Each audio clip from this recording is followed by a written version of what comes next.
Sean Firth, and tonight I'm going to talk about drunk driving and why it is awful and you should not do it. Alright, so tonight I'm going to be going over my experience and why I'm talking about it tonight. Some statistics and facts about it, the penalties and consequences, and some ways to avoid drunk driving. Okay, so the reason why I'm talking about tonight is because over this Easter weekend, I went home, brought Eric home with me. He came to stay for Easter. And every time we go home on break sickness, the thing is you go out, meet your friends, go out drinking to the bar.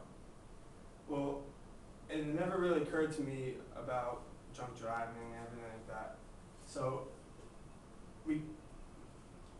it's Saturday night and we go out, we start drinking at my buddy's house, and time to go to the bar. Two girls hadn't been drinking and said, okay, we're going to drive to the bar tonight.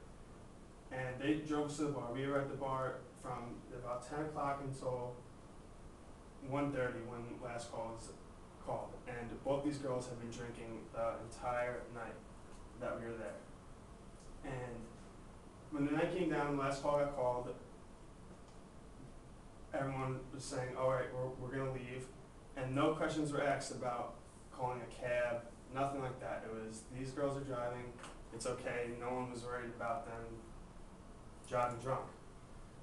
And it did not occur to me, I didn't think to call a cab, maybe this is the wrong thing to do, until about halfway through our 10-minute drive home, when I turn to my right and I see Eric clenching the seats, looking around, shaking, scared for his life. And that's when I realized, like, hey, this girl has 5 people, has their lives in her hands, and she's drunk. She's probably as drunk as all of us are. She's been drinking at the bar the same amount of time, doing shots, beers, whatever. She's intoxicated.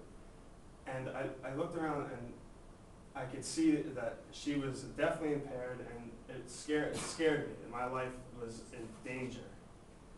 And it really occurred to me that every time, like, it occurs more often once I turn 21 and all my friends turn 21, we start going to the bars. It's not even, no one asks any questions to each other. Why are you going to drink and drive? That's stupid. Why are you going to do that? And it's dangerous, and it's something you shouldn't be letting your friends do. You shouldn't let them drink and drive. Okay. So some stats and facts about driving under the influence.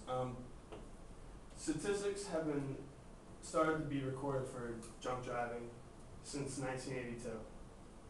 And back then there was, with all fatalities regarding like traffic accidents, 60% were all directly a cause from drinking and driving.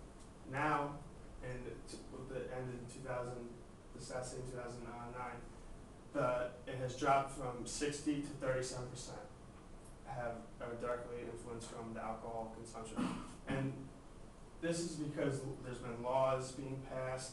The organization that everyone is the most known as the MAD organization, which is Mothers Against Drunk Driving, and they've been fighting and doing a lot of things to improve the laws and get stricter penalties and stuff to save lives, basically. So in 2008, there were 10,839 people who died due to drinking and driving. In total that year, there was 33,000 traffic accidents. So there's 1/3 of all traffic accidents are deaths, traffic fatalities, are a direct cause from alcohol consumption. On average, every 2 minutes, somebody is injured from a drunk driver. It doesn't mean that they are drunk driving, but the drunk drivers that are out there are injuring people every 2 minutes. And every 40 minutes, there is a fatality with a drunk driver in a drunk driving accident. In 2008, there were 1.5 million people that were stopped and arrested for driving under the influence. Out of that number, that's less than 1% of the 159 million self-reported incidents of people saying that they had drunk driven that year. So there's less than 1% of all people that are driving out there driving drunk are being caught. With no, so they keep doing it and doing it and doing it, and it just makes the roads that much less safe. Approximately 75% of all alcohol-related deaths occur between 12 and 3 a.m., and that is a time when most of us young people are at these bars where you leave between those times, actually. They said that 30% of all Americans at some time in their life will be a part of a drunk driving accident. Not that you are going to be the drunk driver, but you may be in an accident because of someone who's out drinking and driving.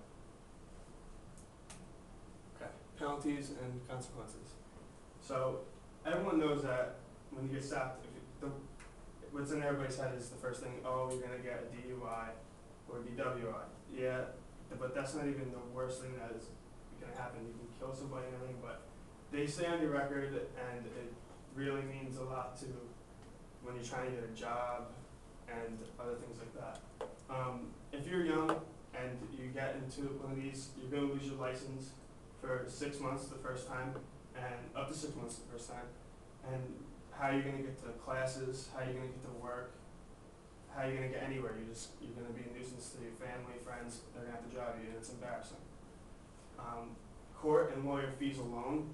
I mean, I don't know too many of my friends that have the money to pay for themselves for their lawyers, and especially since the MAD or the Mothers Against Drunk Driving have got into it, and the penalties are getting a lot stricter.